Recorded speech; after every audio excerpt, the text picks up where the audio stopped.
പേരുകൾ, കാരണങ്ങൾ. Bigg boss, ഞാൻ രണ്ടുപേരെ നോമിനേറ്റ് ചെയ്യുന്നത്, ഒന്ന് ഡോക്ടർ ബിന്നി, രണ്ട് റന ഫാത്തിമ. രണ്ടുപേരെയും ഞാൻ നോമിനേറ്റ് ചെയ്യാനുള്ള കാരണം എന്താണെന്ന് വെച്ച് കഴിഞ്ഞാൽ, രണ്ടുപേരും ഒരു ഗ്രൂപ്പിൻ്റെ, ഒരു പെർട്ടിക്കുലർ ഗ്രൂപ്പിൻ്റെ ഭാഗമായിട്ട് നിൽക്കുന്നു എന്നല്ലാതെ ഒരു ഷാഡോ ആയിട്ട് അവരുടെ കൂട്ടത്തിലിരിക്കുക, അവരുടെ കൂട്ടത്തിൽ അവർ പറയുന്ന തമാശകൾക്ക് ചിരിച്ചു കൊടുക്കുക, എന്നിട്ട് ഭക്ഷണം കഴിച്ച് അങ്ങനെ ഇരുന്ന് സുഖിച്ച് ജീവിക്കുന്ന അല്ലാതെ അവരുടേതായിട്ടുള്ള രീതിയിൽ എന്തെങ്കിലും ഒരു കാര്യം അവർ ചെയ്യുന്നതോ അല്ലെങ്കിൽ എന്തെങ്കിലും ഒരു ഗെയിമിലേക്ക് ഇൻവോൾവ് ആവുന്നതോ ഒന്നും കണ്ടില്ല. എന്ന് വെച്ചാൽ ഇപ്പം ഒരു ഗ്രൂപ്പായിട്ട് ഒരു ഗെയിം ആക്കുന്നു വെച്ചോ, ഇപ്പോൾ ഒരു ഗെയിം ഗ്രൂപ്പായിട്ടുണ്ടെങ്കിൽ ഈ പറയുന്ന ഗ്രൂപ്പിൻ്റെ തലവൻ്റെ കൂടെയുള്ള ഗ്രൂപ്പിൽ അവരങ്ങ് പെടും. അവരെങ്ങനെയൊക്കെ നമുക്ക് ഒരു ടീമാവാം എന്ന് പറഞ്ഞാൽ ആ ടീമിൽ പെട്ട് കളിക്കുക എന്നല്ലാതെ അവർക്ക് ഇൻഡിവിജ്വലായിട്ട് ഓക്കെ നമ്മൾ ഇപ്പോഴത്തെ ടീമിൽ പോയാലും അവിടെ ഇൻഡിവിജ്വലായിട്ട് നിൽക്കണമല്ലോ. അത് സപ്പോസ് ഇപ്പോഴത്തെ ടീമിലായി പോയാലും ഇവർ ആ ഗ്രൂപ്പിനായിരിക്കും എപ്പോഴും പ്രൊട്ടക്ട് ചെയ്യുന്നുണ്ടാവുക. അപ്പോൾ അങ്ങനെ ഇൻഡിവിജ്വലായിട്ട് കളിക്കാത്ത ഗ്രൂപ്പ്സുമായിട്ട് വെറുതെ വാഴയായിട്ടിരിക്കുന്ന രണ്ടുപേര് ആയിട്ടാണ് എനിക്ക് ഫീൽ ചെയ്തത്. അപ്പം രണ്ടുപേരെയും ഞാൻ ഒരേ കാരണം കൊണ്ട് തന്നെ ഞാൻ രണ്ടുപേരെയും ഞാൻ നോമിനേറ്റ് ചെയ്യുന്നു. ഒന്ന് ഡോക്ടർ ബിന്നി, ഒന്ന് റന ഫാത്തിമ.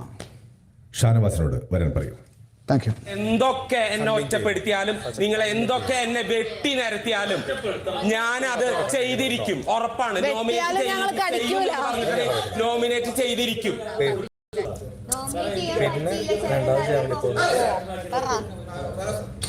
ഒരു എനർജറ്റിക് പേഴ്സൺ എവിടെ നിന്ന് ഇദ്ദേഹത്തെ ഞാൻ ഇന്ന് വെറുതെ വിട്ടിരിക്കും. ഞാൻ വെറുതെ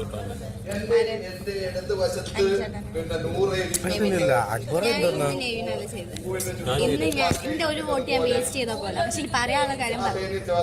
അതാണ്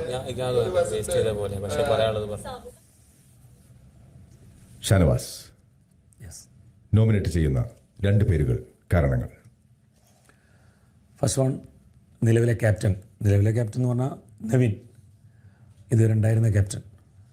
ഒരു ഉത്തരവാദിത്തം ക്യാപ്റ്റൻസിയിൽ വന്നിട്ട് നവീൻ കാണിച്ചിട്ടില്ല. ബിഗ് ബോസിന് വരെ പണിഷ്മെൻറ്റ് കൊടുക്കേണ്ട സിറ്റുവേഷൻ ഉണ്ടായി. ഹൗസ്മേറ്റ്സ് ഉറങ്ങാതെ നോക്കേണ്ടത് ഒരു ക്യാപ്റ്റൻ്റെ ഉത്തരവാദിത്തം ആയിരിക്കെ ക്യാപ്റ്റൻ തന്നെ ഉറങ്ങി ഒരുപാട് തവണ ബിഗ് ബോസിന് വാൺ ചെയ്യേണ്ടി വന്നു.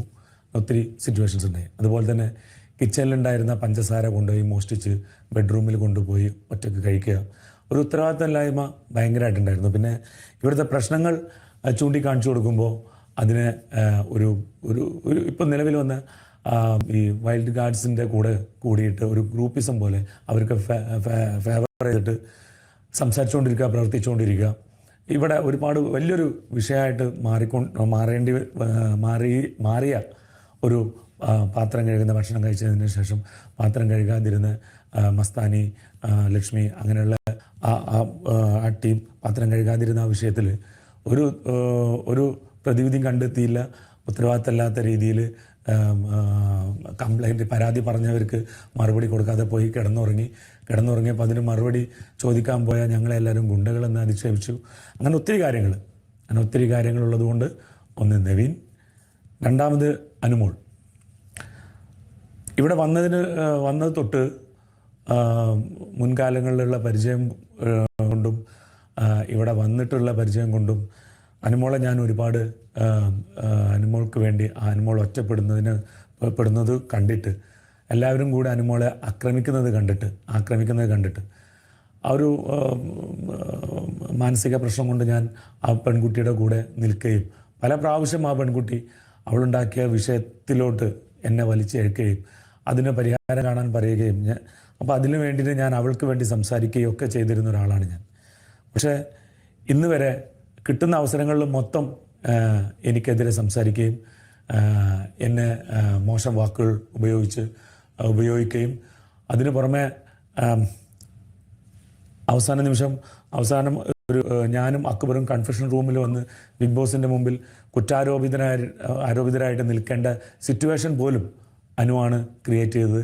പുറത്ത് നിന്നിരുന്ന എന്നെ വിളിച്ചു വരുത്തി ഷാനവാസ്ക ഇവിടെ വരാമോ എന്ന് ചോദിച്ച് ഇവിടെ വന്ന് അവരുടെ പ്രശ്നങ്ങളിൽ ഇടപെടിയിച്ച് ആ പ്രശ്നങ്ങൾ നടന്നുകൊണ്ടിരിക്കെ അനുമോൾ ആര്യൻ്റെ ഷൂ എടുത്ത് എറിയുന്ന സമയത്ത് അത് അക്ബറിൻ്റെ ദേഹത്ത് തട്ടുകയും അക്ബർ ആ അവസരം മുതലെടുത്തിട്ട് അനുവിനെതിരെ തിരിയാൻ വേണ്ടി ഉപയോഗിക്കുകയും ചെയ്തപ്പോൾ ഇത് നിന്നെ മനഃപൂർവ്വം എറിഞ്ഞതല്ല എന്നും പറഞ്ഞ് ഞാൻ അവൾക്ക് വേണ്ടി സംസാരിക്കുകയും ആ പ്രശ്നത്തിന് നടുവിൽ നിൽക്കുകയും ചെയ്തപ്പോൾ ഞാനും അക്ബറും തമ്മിൽ ഭയങ്കരമായ പ്രശ്നങ്ങൾ ഉണ്ടാവുകയും അതൊരു വലിയൊരു വഴക്കിലോട്ട് മാറുകയും അത് കൺഫെഷൻ റൂമിലോട്ട് വന്ന് ബിഗ് ബോസിൻ്റെ മുമ്പിൽ തലകുനിച്ച് നിൽക്കേണ്ട അവസ്ഥ വരെ എത്തിക്കുകയും ചെയ്തു. പക്ഷേ ഒരു മനുഷ്യൻ എന്നുള്ള രീതിയിൽ തിരിച്ച് ഇവിടുന്ന് ഇറങ്ങുമ്പോൾ അനുമോൾ എന്നോടൊരു വിശേഷം അല്ലെങ്കിൽ ഒരു ആശ്വാസ വാക്ക് പോലും പറയുകയുണ്ടായില്ല. കാരണം അവൾ എന്നോട് ചോദിക്കേണ്ടതായിരുന്നു, ഞാൻ കാരണമാണ് കൺഫെഷൻ റൂമിൽ പോകേണ്ടി വന്നത്, നിങ്ങൾ തമ്മിൽ ഇത്രയും വഴക്കുണ്ടാകേണ്ടി വന്നത്, അതിന് ഞാൻ സോറി ചോദിക്കുകയാണ്, എന്തെങ്കിലും വഴക്ക് പറഞ്ഞോ, എന്താണ് കൺഫെഷൻ റൂമിൽ ഉണ്ടായത് ഒന്ന് ചോദിക്കുകയോ ഒരു ആശ്വാസ വാക്ക് പറയുകയോ ചെയ്തില്ല. ഇതിൽ നിന്നും പല കാര്യങ്ങളിൽ നിന്നും ഞാൻ മനസ്സിലാക്കിയത് ഒരു സ്വാർത്ഥ താല്പര്യത്തിന് വേണ്ടി സ്വന്തം കാര്യം നേടിയെടുക്കാൻ വേണ്ടിയിട്ട് എന്നെ അനുമോൾ യൂസ് ചെയ്യായിരുന്നു, ഉപയോഗിക്കുകയായിരുന്നു എന്നുള്ളതാണ് അവസാന നിമിഷത്തിൽ ഞാൻ മനസ്സിലാക്കിയത്. അപ്പം അതുകൊണ്ട് തന്നെ അതിനുള്ള ശിക്ഷ അനുമോൾക്ക് കിട്ടണമെന്ന് ഞാൻ ആഗ്രഹിക്കുന്നുണ്ട്. അതുകൊണ്ട് രണ്ടാമത്തെ പേര് അനുമോൾ, നെവിൻ അനുമോൾ. അനുമോളോട് വരാൻ പറയൂ. Thank you Bigg Boss, thank you.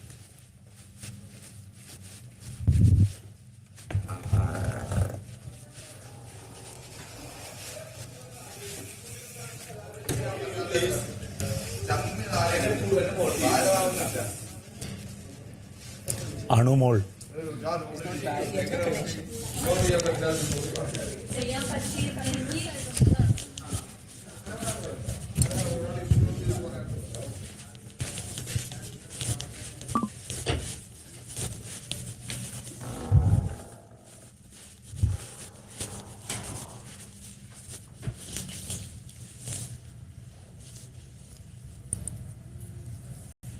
Anumol, എന്തോ? യെസ്. നോമിനേറ്റ് ചെയ്യുന്ന 2 പേരുകൾ, കാരണങ്ങൾ. അന്നും ഇന്നും എന്നും ഒന്ന് അക്ബർക്ക, ഒന്ന് ആദില. അക്ബർക്ക നല്ലൊരു കണ്ടസ്റ്റൻ്റ് എനിക്ക് തോന്നിയിട്ടില്ല. വെറുതെ പ്രശ്നങ്ങൾ ഉണ്ടാക്കിയിടുക, വേറൊരു വ്യക്തിയും തമ്മിൽ എന്തെങ്കിലും സംസാരം ഉണ്ടായിക്കഴിഞ്ഞാൽ അതിൽ വന്ന് വെറുതെ എന്താ കാര്യം എന്ന് അറിയാണ്ട് പോലും വന്നാണ് സംസാരിക്കുക. അതിപ്പോഴും അങ്ങനെ തന്നെയാണ്. വായി തോന്നുന്നതൊക്കെ വിളിച്ച് പറയുക.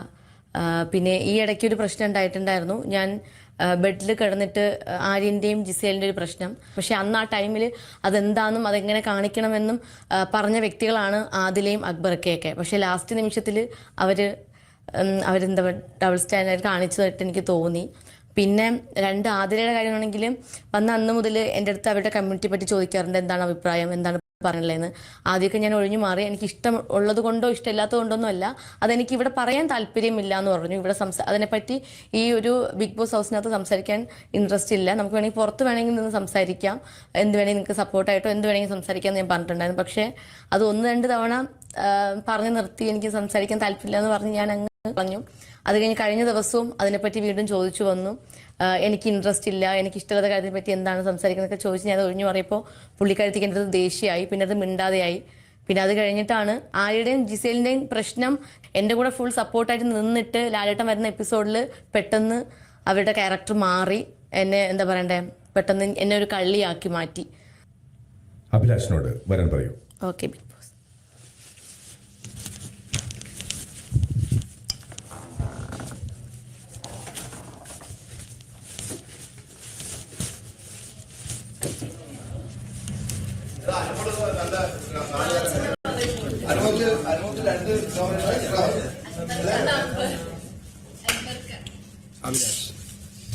എക്സ്പ്രഷൻ കണ്ടപ്പോഴേ തോന്നി.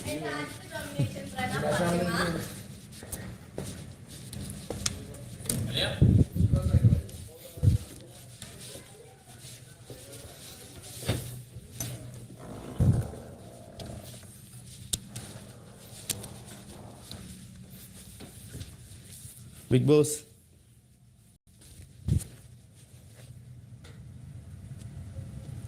Bigg Boss. അഭിലാഷ്, നോമിനേറ്റ് ചെയ്യുന്ന 2 പേരുകൾ, കാരണങ്ങൾ. Bigg Boss, my first nomination is Adila. Adila ഇവിടെ ഒരു എക്സ്കർഷന് വന്നിട്ട് കുറച്ച് പേരെ ഗ്യാങ്ങായിട്ട് കൂട്ടി ചുമ്മാ ഇരുന്ന് കളിയും ചിരിയും തമാശയൊക്കെ പറഞ്ഞ് ഇങ്ങനെ നൈസായിട്ട് മൂവ് ചെയ്ത് പോകുന്നത് പോലെ തോന്നുന്നുണ്ട്. ഗെയിമിൻ്റെ ഒരു സീരിയസ്നെസ്സും അല്ലെങ്കിൽ ഒരു ഫിസിക്കൽ ഗെയിം വരുമ്പോൾ അതിലൊന്ന് ഇൻവോൾവ് ആയിട്ട് ചെയ്യുന്നതായിട്ടോ ഒന്നും കാണുന്നില്ല. പിന്നെ ഇടയ്ക്കിടയ്ക്ക് അനീഷിനെ എന്താ പറയുക, കസേരകളിയുടെ പേരിൽ അവർ ഇരിക്കുന്ന സീറ്റും പറഞ്ഞ് എന്തെങ്കിലുമൊക്കെ ഇഷ്യൂസ് ഉണ്ടാക്കുന്നതല്ലാതെ വേറെ പ്രത്യേകിച്ചൊന്നും ചെയ്യുന്നതായിട്ട് കാണുന്നില്ല. So my first nomination is അതില. സെക്കൻഡ് വൺ ഈസ് ബിന്നി ഈ പറയുന്നത് പോലെ നല്ലപോലെ ഗെയിമൊക്കെ കളിച്ച് നന്നായിട്ട് വ്യക്തമായിട്ടുള്ള സ്റ്റാൻഡിലൊക്കെ നിന്നുകൊണ്ടിരുന്നൊരു വ്യക്തിത്വമായിരുന്നു. പക്ഷേ ഇപ്പോൾ വന്നിട്ട് റീസെൻ്റ്ലി വന്നിട്ട് അക്ബറിൻ്റെയൊക്കെ കൂടെ കൂടിയിട്ട് ഒരു ചിയർ ഗേൾസിനെ പോലെ അവരെന്ത് പറയുന്നു അതിന് അനുസരിച്ച് കൈയടിച്ചു കൊടുക്കുന്നു, സപ്പോർട്ട് ചെയ്യുന്നു, അങ്ങനത്തെ ഒരു സിസ്റ്റമാറ്റിക് ആയിട്ട് മൂവ് ചെയ്യുന്നത് പോലെ തോന്നുന്നുണ്ട്. സോ സ്വന്തമായിട്ട് കളിക്കാതെ കൂടെ നിന്ന് സപ്പോർട്ടീവ് ആർട്ടിസ്റ്റുകളെ പോലെ ബിഹേവ് ചെയ്യുന്നത് പോലെ തോന്നുന്നുണ്ട്. സോ ബിന്നി ആൻഡ് ആദില ഇവർ രണ്ടുപേരുമാണ് എൻ്റെ നോമിനേഷൻസ് വന്നത്.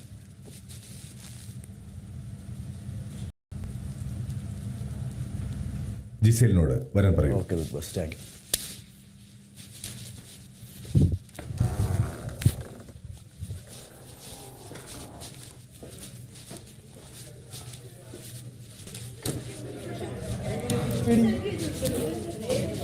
ജിസേൽ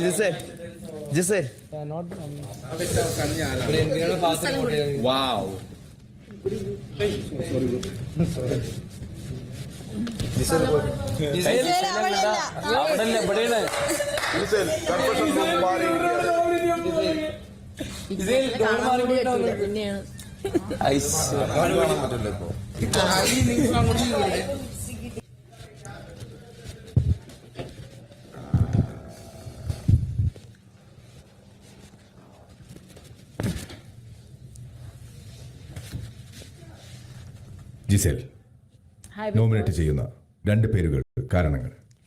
ഇപ്പം ഒരു മാസമായി ഗെയിം ഒരു വളരെ സീരിയസ് സ്റ്റേജിൽ വന്ന്, അതുകൊണ്ട് എൻ്റെ first നോമിനിയാണ് Abhilash.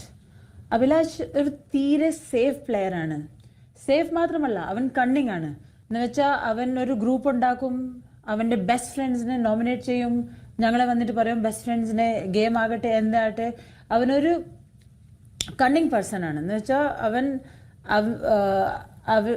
he will not see anything beyond him. There is no loyalty, there is no friendship, nothing. So as a human being, എനിക്ക് തോന്നുന്നു ഇങ്ങനത്തെ ഗെയിം ഇത് ഡർട്ടി ഗെയിമാണ്. അതുകൊണ്ട് എനിക്ക് my first nomination is for Abhilash. My second nomination is for Adila, because Adila is a weak player and I think a weak player ഇപ്പം ഈ സ്റ്റേജിൽ വീക്ക് പ്ലെയർ ഈ വീട്ടിൽ ഇരിക്കേണ്ട, weak player should go out. അത് എൻ്റെ റീസണാണ്.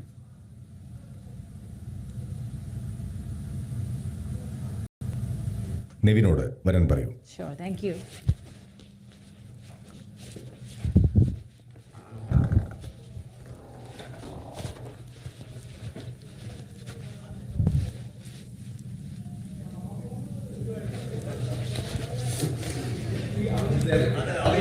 എനിക്കറിയാം. It's you.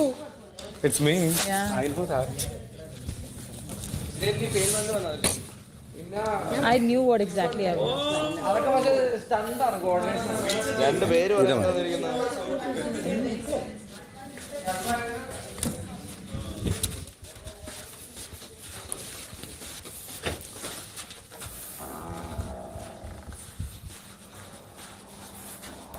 Hi, Big Boss. Nevin Yes, Big Boss. Nominate ചെയ്യുന്ന 2 പേരുകൾ, കാരണങ്ങൾ. ഓക്കെ, എൻ്റെ ഫസ്റ്റ് നോമിനേഷൻ വരുന്നത് മിസ്റ്റർ അഭിലാഷിനാണ്. കാരണം ഇവിടെ ചില സമയങ്ങളിൽ ഒരു സേഫ് സോൺ നിൽക്കുന്നത് പോലെ എനിക്ക് തോന്നി. ചില കാര്യങ്ങൾ എന്താണ് വഴിതിരിച്ച് വിടുന്നത് പോലെ എനിക്ക് ഫീൽ ചെയ്തു, എനിക്ക് പേഴ്സണലായിട്ട് ഫീൽ ചെയ്തു. So my first nomination goes to Abhilash. പിന്നെ എൻ്റെ രണ്ടാമത്തെ നോമിനേഷൻ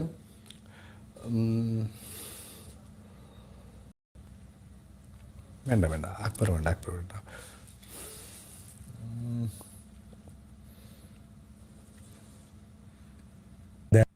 അയ്യോ, ഞാൻ എല്ലാവരുടെയും പേരൊക്കെ ഞാൻ മറന്നു പോയല്ലോ.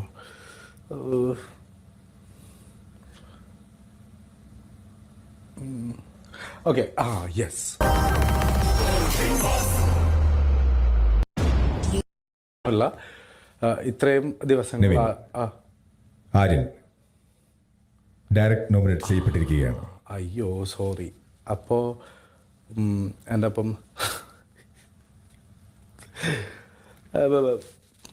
ഒപ്പം സെക്കൻഡ് നോമിനേഷൻ ഞാൻ ചെയ്യാനായിട്ട് ഉദ്ദേശിക്കുന്നത് അക്ബറിനെയാണ്. ആസ് യൂഷ്വൽ എൻ്റെ അതായത് ലാലേട്ടൻ വരുന്ന എപ്പിസോഡിൽ മാത്രം പതുങ്ങിയിരിക്കുന്ന പൂച്ചേനെ പോലുള്ള പെരുമാറ്റം, അല്ലാത്ത തിങ്കൾ മുതൽ വെള്ളി വരെ അല്ലെങ്കിൽ തിങ്കൾ മുതൽ വ്യാഴം വരെ അദ്ദേഹത്തിൻ്റെ ചീറിപ്പായുന്ന ഒരു എന്താണ് ആക്രമിക്കാൻ വരുന്നൊരു സ്വഭാവമായിട്ടാണ് എനിക്ക് ഫീൽ ചെയ്തിട്ടുള്ളത്. അതുകൊണ്ട് ഞാൻ അക്ബറിനെയാണ് നോമിനേറ്റ് ചെയ്യാനായിട്ട് ഉദ്ദേശിക്കുന്നത്. അത് മാത്രമല്ല, അക്ബറിൻ്റെ ചില നേരത്തുള്ള സ്നേഹപ്രകടനങ്ങൾ എനിക്ക് എന്നെ തന്നെ കുഴിയിലേക്ക് ചാടിച്ചതിന് ശേഷം അത് വെച്ചിട്ട് എന്നെ കഴുത്തറുക്കാനായിട്ടുള്ള ചില തന്ത്രങ്ങളായിട്ട് എനിക്ക് തോന്നും. And also Akbar is such A awesome gamer. ആ ഗെയിമർ എൻ്റെ വഴിയിൽ എനിക്കെതിരെ വിലങ്ങ് തടിയ പോലെ കിടന്നിട്ടുണ്ടെങ്കിൽ അത് മുറിച്ച് മാറ്റുക എന്നുള്ളതെ വേറെ എനിക്കൊരു ഓപ്ഷനില്ല. അതുകൊണ്ട് എൻ്റെ വഴി സുഖകരമാക്കുക എന്നുള്ളത് എൻ്റെ ഒരു ദൗത്യവും എൻ്റെ ഒരു കടമയും കൂടി ആയതുകൊണ്ട്, പിന്നെ ഇത് ബിഗ് ബോസ് ഹൗസാണ്, ഇതൊരു ഗെയിമിംഗ് പ്ലാറ്റ്ഫോം ആയതുകൊണ്ട് തന്നെ